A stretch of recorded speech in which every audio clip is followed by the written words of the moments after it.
What up, everybody? After taking back the Montague 50-year bourbon collection at the end of episode 4, the episode 5 trailer starts out with Dwight saying that this is the greatest opportunity of his life, and he's ready for it. The season 3 trailer also shows Dwight saying that it comes with danger. And that's the threat of the Dunmires and the Dixie Mob. At the beginning of episode 4, when Dwight was talking to his crew after Dunmire stole the collection, he said that he had big plans for that money and for everybody, talking about everybody in his crew. So Dwight already has his next move in mind, as well as plans to level up everybody in his crew once the bourbon starts selling.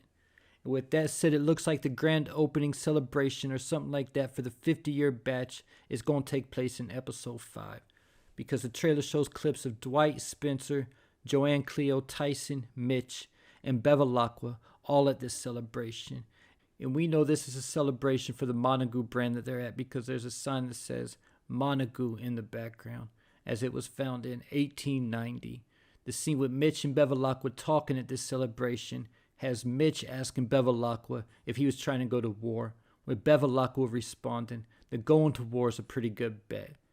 Bevilacqua was most likely talking about being at war with Jeremiah Dunmire and the Dixie Mob, knowing that Jeremiah Dunmire isn't going to go away easy. At the end of episode 4, he even warned Dwight there isn't anything Dwight can take from him that he can't take back. So we're most likely going to see Dunmire making his counter move in episode 5, as the trailer shows Dunmire talking to somebody whose face isn't shown and telling them that Manfredi has taken a good time in his life and turned it into a bad one. This could potentially be Jeremiah Dunmire calling in for backup from the Dixie Mob. Then the next clip right after that shows Dunmire talking to Cole and telling him to get his boys together because they might be cracking some heads. And the clip right after that shows exactly what Dunmire was talking about when he told Cole that they might be cracking some heads, because it shows Dunmire's crew shooting up the celebration that Dwight and his people were at. The trailer also shows Dunmire at the celebration, likely right before everything begins to go down. And it shows Cole busting one of the barrels with an axe. And I think this is most likely taking place at the celebration also after they shoot it up. So a couple questions to ask in regards to the Dunmire's crew shooting up this event is, number one, what's their purpose or end goal in doing this? And also, does anybody get shot as a result? And even for someone who has the Tulsa PD in their pocket, shooting up a public event that civilians are at seems like a bold move, even for Jeremiah Dunmire, because that's the type of thing that makes the evening news. Even shooting up this event with no mask or nothing, and both Jeremiah and Cole showed their faces there as well. But because it shows Cole hitting a barrel with an axe, makes me wonder how many barrels of the 50-year that Dwight had at this party. Because Dunmire's the type who would be like, if he can't have that 50-year collection, nobody will.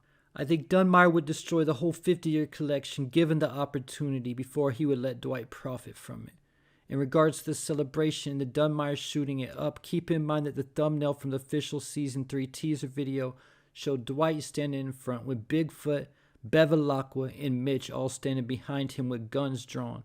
Bodie, Cleo, and Joanne were also standing behind him. And there's also people on the other side who they didn't show with guns drawn back at Dwight and his crew. So obviously, that's the Dunmires and the Dixie Mob. We can tell by the way Dwight's dressed, as well as everybody else who they showed from the trailer, that this is going down at the same event, as they all have the same clothes on in this image that they were wearing at this event in the trailer. So because this is the mid-season finale, and we really haven't seen any major deaths take place so far this season, I think there's a good chance that there could be a major death that takes place in this episode. And with that said, based on the Season 3 trailer and the clips that haven't been shown yet from the trailer, we know that Dwight, of course, Tyson, Mitch, Bevilacqua, and Bigfoot will all survive this episode. So if anybody gets taken out when the Dunmires shoot up this event, it would likely be either Bodie, Grace, Cleo, Spencer, or Joanne. One of the trailers also shows Fred at this event, so that's another character who could possibly get taken out. Because Bodie still has his storyline going on with Cowboy Art, I think the most likely character, if any of them gets taken out, would be Joanne. because that would definitely set a fire under Dwight like we've never seen before. And I guess the same thing could be said if Cleo gets taken out in regards to Mitch. Another storyline in this episode will be Dwight continuing to be under Agent Musso's thumb, as the trailer shows Musso telling Dwight that he knows he's busy, but that's not his top priority. Musso is reminding Dwight that his top priority is keeping himself and his crew out of prison by doing what Musso tells him to. And the trailer shows that Dwight is going to be meeting up with Dexter Deacon, the watchmaker, again this episode, as it shows Dwight telling the watchmaker that he wants to take out the competition. This is most likely in response to the watchmaker asking him why he wants the weapon. After that, the watchmaker asks Dwight who his target is. So after Dwight approached the watchmaker in episode 3 and he was hesitant to work with Dwight, he did his research and found out about Dwight's history and feels comfortable doing business with him now. So will Dwight get enough on the watchmaker this episode to get Musso off his back a little bit? Musso might have Dwight wear a wire when he meets with the watchmaker, but even if he does, Musso might just find something else for Dwight to do for him next. Keeping in mind that there's a wild card in the mix when it comes to Dwight working for Musso, and that's the fact Musso is apparently running Dwight off the books. Not to mention if Dwight wears a wire or helps Musso arrest this man in any type of way, it would ruin Dwight's reputation and label him as a rat. And with that said, the trailer shows Dwight approaching the door to his house with a gun in his hand. And we know from the season 3 teaser that this is Bevilacqua knocking at Dwight's door, and he confronts Dwight about something, because the teaser shows Dwight pointing his gun at Bevilacqua, getting mad and saying, "Are you saying I'm a rat?" So something goes down that makes Bevilacqua question if Dwight is a snitch.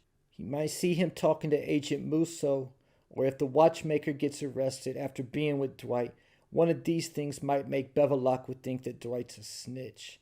There's also the fact that we know that Dwight does have a snitch in his crew, and that's how Musso's getting his information.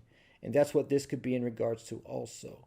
But we also have to remember that the feds already have a listening device in one of Bevilacqua's shops. The trailer also shows a scene with Dwight getting money out of a locker, and another scene with Dwight filling up a bag with money. So Dwight's going to need money for something this episode. Maybe Dwight has to have the money to show the watchmaker that he's serious about buying the weapon. Maybe the watchmaker's asking for the money in advance or something like that. Dwight getting that money together could also be something as simple as getting Bevilacqua his cut. And the final scene from the trailer to talk about shows Margaret and Thresher together at an event. Now this isn't the same event, the Montague celebration, that Dwight and his crew are at. This is most likely some kind of political event. Keeping in mind in episode 4, Margaret got together with Thresher to work out a business arrangement to where she helps him get elected. And after, Thresher's supposed to sell her back her ranch for 10 cents on the dollar. And there you have it. Leave your thoughts, theories, and predictions in the comments.